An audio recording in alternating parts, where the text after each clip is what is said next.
Alonzo Wade was caught in the To Catch a Predator sting of Greenville, Ohio.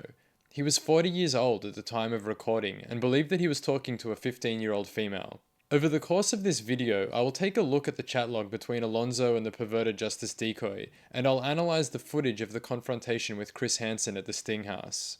Keep in mind that the information available to us is only a small window into this person's life, and I will be using this window to speculate on what may be going on within the subconscious mechanics of how his mind works and what his life may look like. Without further ado, let us begin.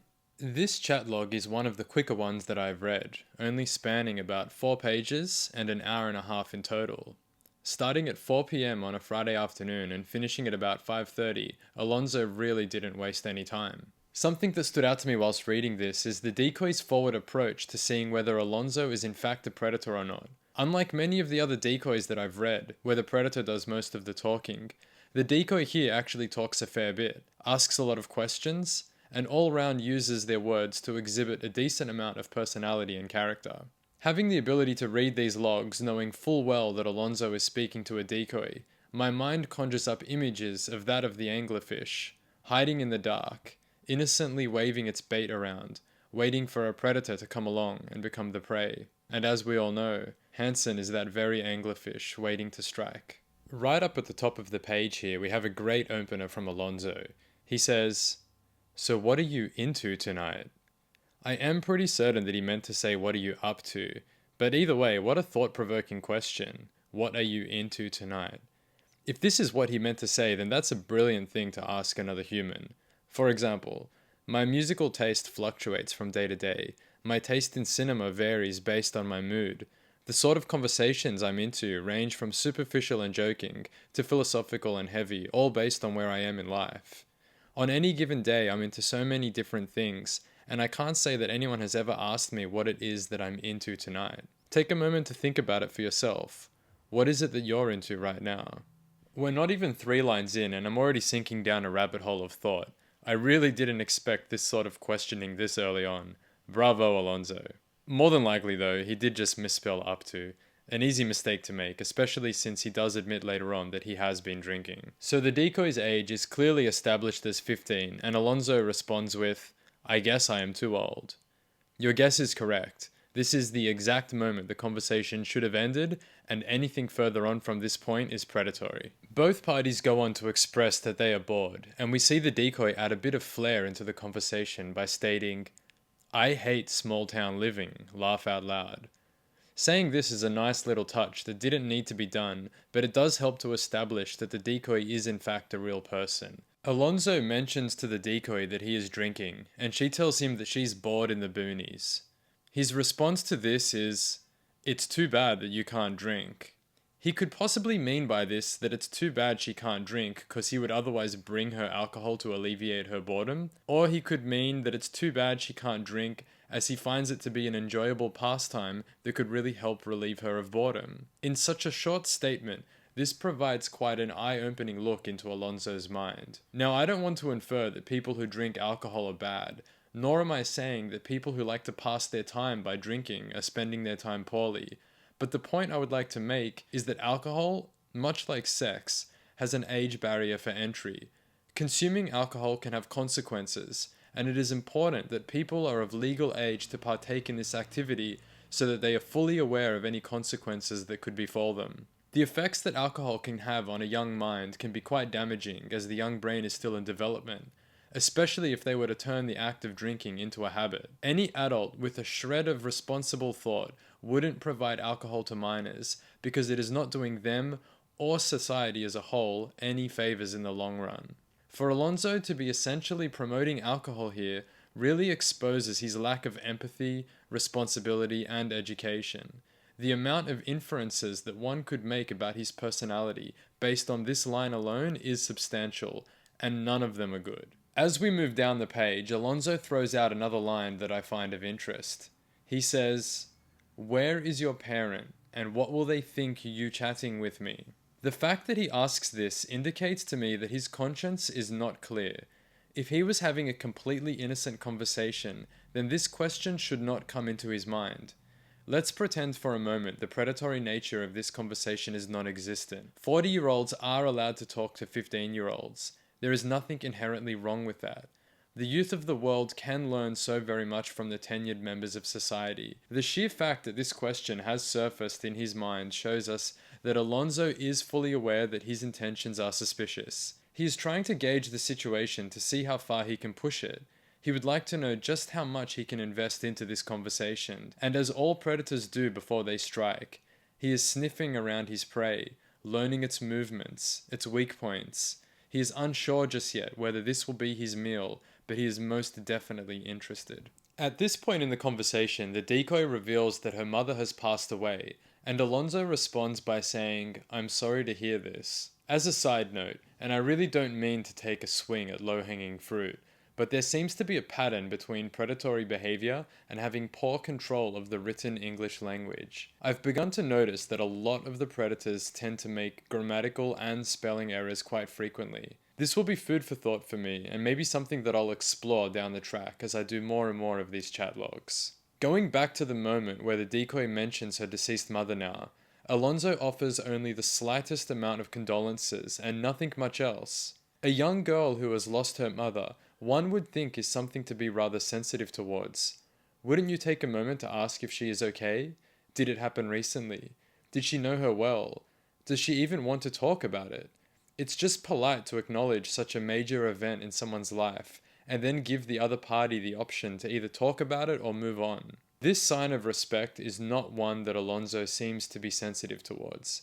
He takes it upon himself to move the conversation along instantly by saying, "What would your dad think?" Without the mother in the picture, that's just one less parent he has to worry about, so he now focuses his attention to the father. In absolute top form, the decoy responds to this by showing a bit more of that flair that I mentioned earlier, and they play into their role of promiscuous, angsty, and experimental teen perfectly. They say, "I don't know, and I don't care. If I cared, I wouldn't be on here, and I wouldn't have the few pics I got left." They also state that most people they meet online are lamers, and then continues to share those photos with Alonzo. In surprising fashion, Alonzo reveals his inner gentleman by asking for consent to view her pictures, and then goes on to tell the child that she is very pretty. Alonzo is careful with what words he uses. He doesn't say hot or sexy, or anything with overly sexual connotations. Each predator has their own style to complimenting minors. Some get wrapped up in the moment and manipulatively shower them in outrageous compliments like, "You are so sexy and hot." Others, like Alonzo though, for whatever reason, seem to have a bit more caution to their approach. Possibly he is familiar with law enforcement, or he has maybe had prior altercations with parents online. Whatever the reason, he is very careful with his words. Coming up now, we have what I would class as probably the most disturbing comment in the entire log. Before I read it out, I do want to state that the nature of it is so disturbing, I'm just unsure if I'm missing something. Like, did he mean to write something before this comment? Or am I just reading into things too much? I really don't know. I truly hope that maybe in his intoxicated state, or maybe with his poor writing skills, it's just rendered this comment totally lost in translation. He says, "So why does your dad leave you alone looking the way you do?" If we give him the benefit of the doubt here, he is saying, why would a father leave his attractive daughter home alone for extended periods, knowing that boys will come knocking on her door? Although that is by no means a wholesome thing to say to a minor, it is much less sinister than the other way this statement could be interpreted, which is, why would a father have any need to leave home with a daughter as attractive as her? It is a rather repulsive thought, with its grimy nature further accentuated by the fact that Alonzo has a daughter the same age as this decoy. Does he look at his own daughter this way? Does he look at his daughter and see someone that is attractive to him? Or maybe he thinks the decoy is more attractive than his daughter, implying that he'd never leave her at home alone if she looked like this. I'm beginning to give myself goosebumps digging around these thoughts, and I truly hope that I'm just reading into this one too much. Let's shake that thought off, shall we, and continue down the page. As we scroll down, Alonzo proceeds to sniff around the topic of her father a little more, and discovers that he won't be home for a few days. He also cautiously prods around the decoy a little more with comments like, If I could give you a drink, I would. And too bad you can't get out. This leads us into how Alonzo acquired his name as the party predator. I'll read the next segment of chat logout so that you can get a view of how much Alonzo has subscribed to the idea of attracting the minor with the allure of a party. It is also interesting to note the elusive nature of his dialogue. This is the start of where Alonzo and the decoy begin to play a game of verbal chicken. Both want the other to bring up the topic of sex, but neither is willing to say it first. I like to party. I guess that's why I'm here, to see if there is a party or somebody who wants to party. Yeah, that'd be better than nothing. I got a car. That's cool. I don't got one. I can't drive yet. See, that's why I can find the parties. Yeah, I wish I could. Better than sitting here alone, laugh out loud. Well, why can't you leave? Where would I go? There's nothing here to go to. I don't know, you live there, I don't. Yeah, if you saw this place, you'd know. Do you want to party? If so, just ask. I'd rather be having fun than sitting around online. Ask. Ask if you'd like to party? No. Do you think you could get out? Alonzo knows that she is bored, and he probably thinks that teenagers tend to like parties. He knows she is in the middle of nowhere, and he states that he has a car. When he realizes that she didn't take his bait, he approaches it a little more directly, saying, "Do you want to party? If so, just ask." She ignores the question, saying, "I'd rather be having fun than sitting around," so he firmly states, "Ask." Back to the log. "Do you want to party with me? I am sure between the two of us we could find a party." "Lol, maybe, but I don't think there are parties in this town." "Well, how far are you willing to go out of your town to party?" "Lol, I'm not walking out of town." "I'll pick you up if you want." How do I know you're not a serial killer?" "Ooh, look, I stumped you on that one." "Okay, how about this? Here's my phone number. Call me to see that I'm legit." "Okay, 1 second, let me go find the phone." "Cool. If you don't call, I know you are a wimp." We're 20 minutes into the conversation, and he's offering to pick up a 15-year-old child and to take her to some party that they haven't even found yet. And the girl has stated that they probably won't find a party around her. He knows what he is doing, and he's doing his best to dance around the topic. The decoy asks how does she know he's not a serial killer, so he gives her his phone number and tells her to call him to verify. Also likely he wants to verify that she is real. And then he states, "If you don't call, I know you are a wimp." I guess this could be put down as an attempt to build rapport through a playful manner. But really, I find these sorts of playful gestures rarely sincere. Pushy people tend to disguise their desires behind humor. If they want you to do something, they will mask it behind a joke. An example would be, "I have more chances of winning the lottery than I do of you remembering to give me a ride home from work." This statement essentially shames the individual for all of the times that they have forgotten to give you a ride, in an attempt to get them to remember to give you a ride next time. It's motivation via guilt, disguised under humor. And this is what we see here, as he would really like for her to call him. "If you don't call me, you are a wimp. Ha ha ha." If you are the sort of person that is resilient to this brand of manipulation, then you may not resonate with what I am saying. But there are a lot of people that are sensitive to this and do buckle when it comes to guilt or shame-infused requests that are masked behind humor. It is Manipulation 101, and Alonzo must have just purchased the handbook. On the next page, the push and pull between the two intensifies. The decoy is trying to get Alonzo to admit to wanting to have sex, and Alonzo greasily avoids the hard facts of what his intentions are. Quote, "Do you really want to do this?" "What all we doing? I gotta know what to prepare for." "Well, partying. I said I hate to drink alone." Notice as the decoy steps up, playing into the role of adventurous young teen. "Lol, I haven't gotten drunk before." "Well, don't get drunk for me." "Lol, I'd like to. It'd be fun." "Oh, okay. What do I need to bring?" "Nothing but your friendship." "Lol, you want me to walk out naked?" Here the decoy subtly implies that she will get drunk for him, and also uses humor to inject the idea of nudity into his mind. It's very smart and quite manipulative on the decoy's part, using humor against Alonzo as we saw him do to her earlier. One can criticize perverted justice for the manipulative behavior here, but I would implore you to remember, he is 40 and she is 15.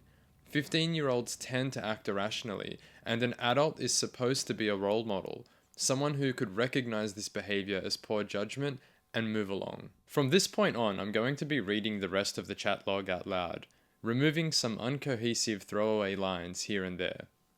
The chat here just turns into an interesting back and forth, and to get the full understanding of how it feels, a reading is necessary. I will stop at points though to interject my thoughts. What do you want? I don't know. I want to have fun, laugh out loud. I just want to know what to expect, you know? Like up front. I want to party. Lol, yeah, but that would mean a lot of different stuff, you know? Don't you want to? Yeah, but I gotta know what to expect, you know? Friends, nothing more. Lol, oh, I don't need a condom or nothing? No, you don't want that, do you? Looking at this a little closer, the decoy again is expressing her curiosity towards sex, mentioning condoms, which in turn implants the idea of sex into Alonzo's mind. He then asks, you don't want that, do you? This is a rather damning question. He has stated, without explicitly saying it, that he will have sex with her. Alonzo would probably like to believe that he is rather smart with this question. If ever confronted about it by an adult, he can say, to famously quote another predator, it's a question. But all questions, no matter how small and innocent, do have intent. That's why they exist. And just like, so how good is the weather today, may serve to alleviate an awkward silence, or what time will you be here aims to establish structure, asking, you don't want sex, do you? Would have the purpose of identifying whether she is possibly someone he could sleep with.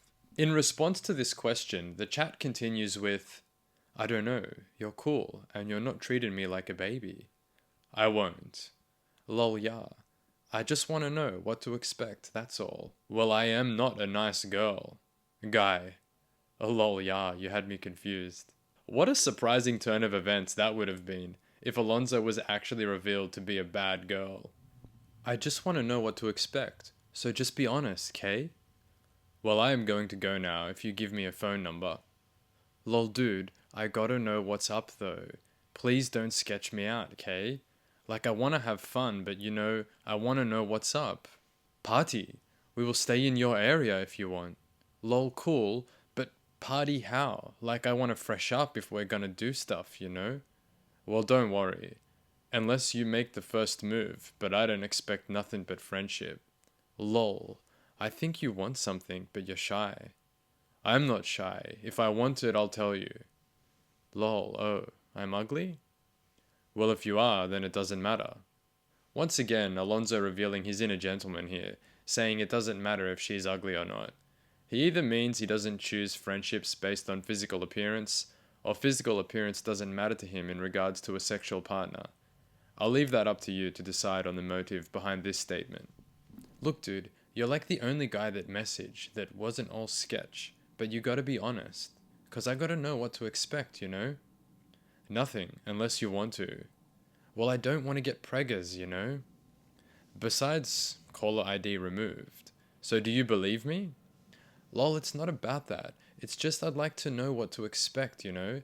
Like, I'm cool, but I don't know if you're cool or like what. I am cool, but you have to decide to meet. Yeah, I'd like to meet, but I gotta know what's up. Like, if I get all drunk and a little turned on, are you, like, gonna be weird like you're being now? Do you want to meet? If you stop being weird. Like, weird doesn't work for me. Be blunt. Laugh out loud. I promise. You gotta stop being weird before I give you my addy, though. Cool. I'll get to Greenville. I'll call you, then you decide. You gotta stop being weird. You wanna talk about it on the phone now? Like, what do you want to do? I'm down for whatever. But I gotta know what whatever is, and that you ain't all weird. Whatever you want, but I'll respect you. Lol, what does that mean? I mean, do you want me to come there or not? I might if you tell me what to expect, 'cause I gotta get ready if we're gonna do stuff. Do you want to? I think I might, yeah. I will if you want to be intimate. Well, to be honest, I want to. And after all that hard work, the decoy finally wins and Alonzo admits intent. The conversation now has the ability to move on from that gridlock.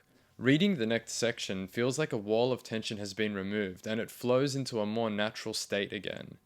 Well, as natural as can be for a predatory conversation like this. Now that the barrier to discussing sex has been overcome, a rather disturbing conversation about not getting the decoy pregnant ensues. Oh, so should I clean good? And are you gonna bring condoms? Either, I am clean. Orb. Yeah, but I don't want babies, you know. Both. I am fixed. Oh wow, really? That's cool. So like you can do whatever and no babies? That's right. Oh wow, so we don't even gotta worry about that. You should have just told me that, laugh out loud. No, I was all worried about preggers. I can't have babies. Awesome. Wow, that's neat. That saves us money, laugh out loud. I really don't understand why so many predators are intent on telling the child that they won't get them pregnant. It almost feels like a way that they can both confirm that they will be intimate and also settling the decoy's mind. It's safe to assume that most teenagers would likely view getting pregnant as their worst nightmare, so possibly bringing up the fact that they won't get them pregnant is some sort of sign of good faith or to make them more comfortable with the situation. The rest of the chat log plays out like the end of them so often do. There's more predator chatter, details and pleasantries are exchanged, and then Alonzo hops into his car to make the 1.5-hour drive to his arrest. Here he comes now. Come on in, man. I just whacked my toe on the banister. That nefarious banister strikes again. Where are you? Hang out at the bar for a second. I'll be right back down, all right? All right. Sorry. Watch how Alonzo fumbles around with his pants as he walks back to the door. It's up for debate what he was doing here, so let's take a look at the three most plausible options. He's a little drunk and is going outside to relieve himself, fumbling with his zipper to get a head start on opening the floodgates. He's itchy and wants to adjust himself, taking a moment to walk back to the door while he readjusts his personal belongings. Or 3, and the more sinister of the options, he is preparing for a sexual encounter. We'll never really know what is running through his mind at this point, yet what is certain is that this man lacks class. If the first thing one does when walking into a new house is to fumble around with their crotch for whatever reason, then they have a lack of respect for their host. Let's say he was going to do a nature wee, or rearrange his crotch. Was he just not going to wash his hands after and then possibly hug the child? Why not just wait and ask the host if he can use the restroom when she comes down? The only thing I can conclude from this is either his plan was sexual and he is just delusional, or his plan was non-sexual and he is just gross. And also, there definitely is room for both answers to be correct on this one. How are you tonight? Fine. Just do me a favor and have a seat right around that stool. Yes, sir.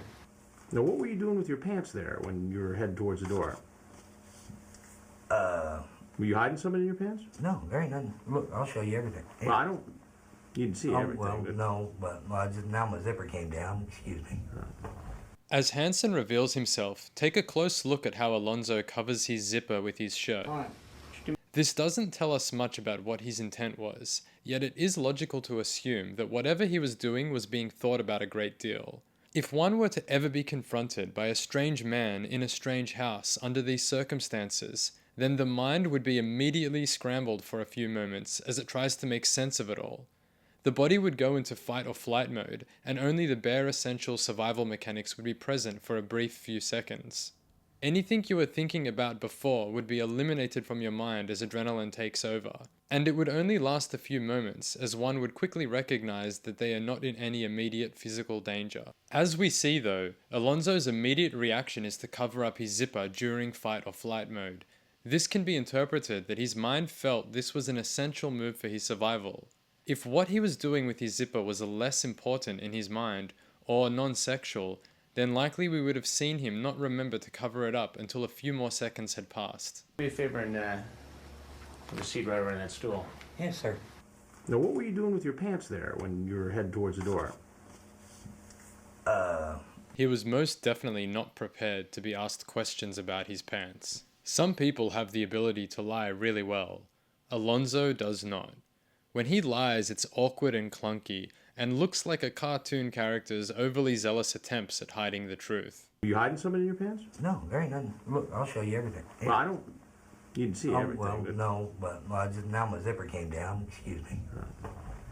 Well, you brought quite the selection tonight. Yes, sir. What do we have here? Well, that's mine. All of this is yours. Yes, sir. And you just thought this would be a nice warm place to drink it? Well, no, sir. I was talking to her online. She invited me over. Yeah. And who is she? What is her online name? Bush Girl or something like that. Bush Sucks Girl. That's it. That's it. Hansen has just confronted Alonzo about the alcohol, and he has asked some really good questions here that I'd like to take a closer look at. Well, you brought quite the selection tonight. Yes, sir. What do we have here? Well, that's mine. All of this is yours. Yes, sir. He really did bring quite a lot of alcohol to visit a 15-year-old. It looks like what you'd bring around to a mate's house to watch the football or something, when you've planned to have a big night of drinking. I've gone over it in the chat log section, but once again, it's difficult to take this guy seriously. The young girl told him that she's never been drunk before, and he decides to not only get her drunk, but absolutely wasted. What a great introduction to the world of alcohol. And you just thought this would be a nice warm place to drink it? Well, no, sir. Watch the face scratching as Alonzo squirms to answer the question. People tend to do this when lying because it serves to distract the person they're talking to from the deep sense of panic that they're feeling inside. Looking someone in the eye and lying is a difficult thing to do, something that only seasoned liars can achieve. So one that is not so comfortable with it will scratch at their face or play with their hair as they seek to calm themselves through the lie. I was talking to her online. She invited me over. Hansen has been waiting for this moment. He knows that neither Alonzo or the decoy identified themselves with their real names in the chat log. And he knows that asking Alonzo what her real name is will fluster him because he will begin to realize what he is doing. He's brought a lot of alcohol around to this miner's house and doesn't even know her real name. Yeah. And who is she? What is her online name? Bush Girl. Although Chris has played a perfect game, by all means, Alonzo should be completely rattled at this point. He is not. Everything has piled on. The zipper, the alcohol, the missing name. By now, any normal person would buckle under the weight of the pressure. And this brings me to an interesting case study. When dealing with someone who lacks self-awareness, and unfortunately has not had the benefits of a healthy social upbringing, they tend to not recognize how hot the water is that they are in. Everyone likes to think of themselves as a good person. Most of us do our best to make the right decision with what information we have, and it is very difficult at times to look at ourselves when we may not be acting in the most favorable light. It is a skill to be able to look at oneself and say, yep, in this moment you are the bad guy. It's a skill that not only needs to be developed, but it needs to be honed, and one that I think Alonzo has no grip of. Where he should be feeling shame, guilt, or even some semblance of remorse, he seems to express something that would resemble excitement, as Chris helps him remember the screen name of the decoy. Or something like that. Bush Sucks Girl. That's it. That's it. And who are you? Alonzo Hampton Wade. I'll show you my ID. Alonzo Hampton Wade. And Alonzo, how old are you? 40. 40. I told her how old I was. Yeah. And how old is she? She told me she was 15. 15. Yes, sir. I just wanted a place to drink. I wasn't going to do nothing. You didn't have any place to drink, so you thought you'd come here. Yes, sir.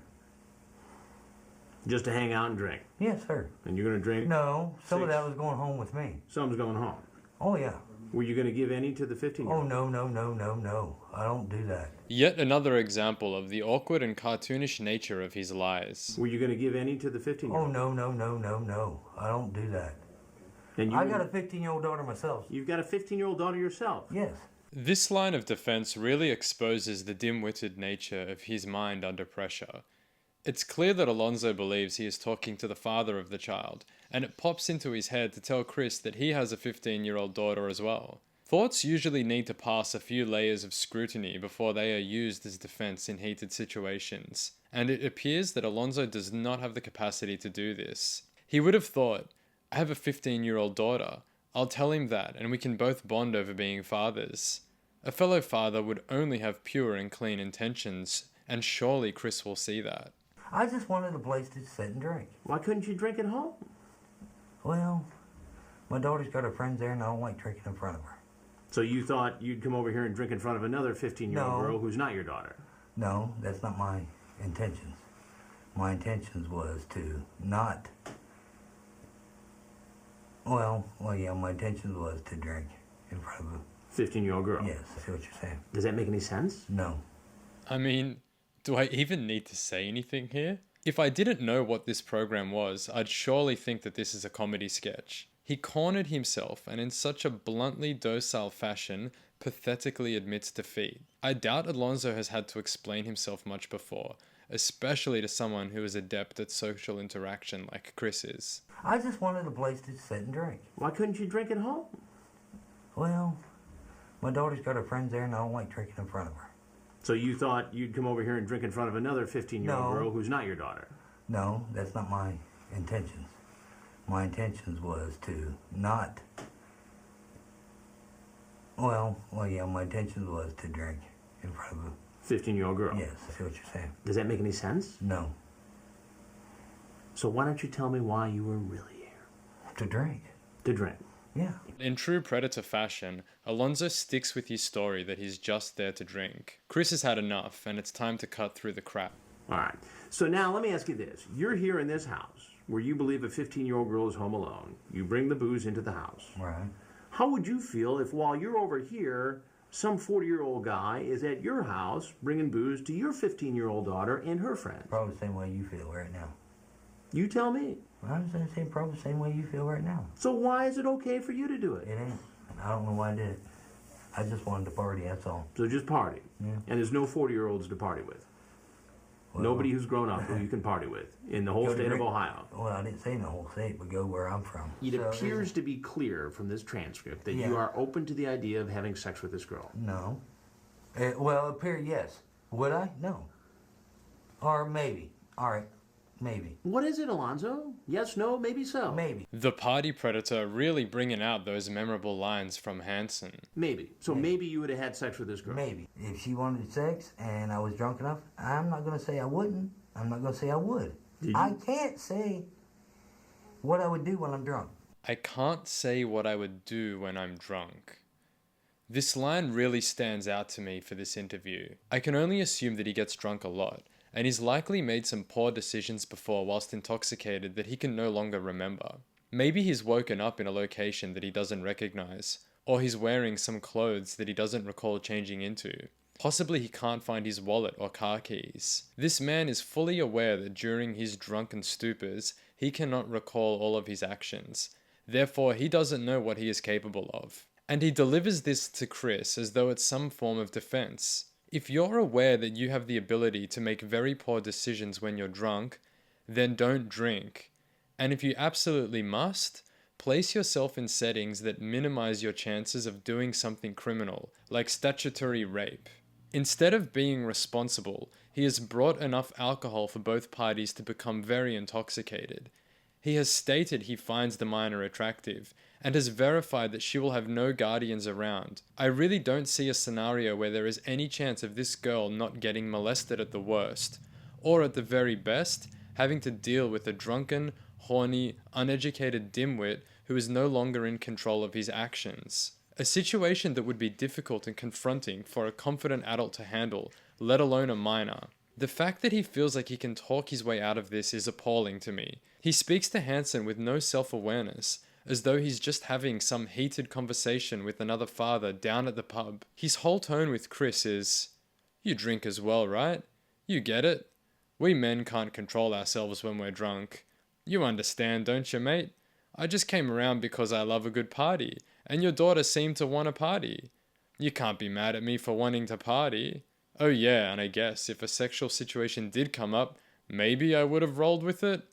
But come on, you can't hate me for that. I like to party." Well, I got to tell you that I'm Chris Hansen with Dateline NBC. Oh, I understand. And we're doing a story on adults going on the internet, Right. trying to hook up with teens. Right. Now, See the cameras coming in and everything. I should go to jail. And to jail he went. He appears to be a versatile and adept predator with the instincts of a slug. His cartoonish demeanor combined with the brutally honest remarks he chooses to make leads to some really entertaining viewing. Yet behind it all, it is rather terrifying. To think that this man was out there, like so many others, just sniffing around and looking for weakness, hiding behind the curtain of the internet and hoping to pick off a straggler. Just as much as these tapes make lasting impressions on us, I truly hope that this experience has left its mark on Alonzo.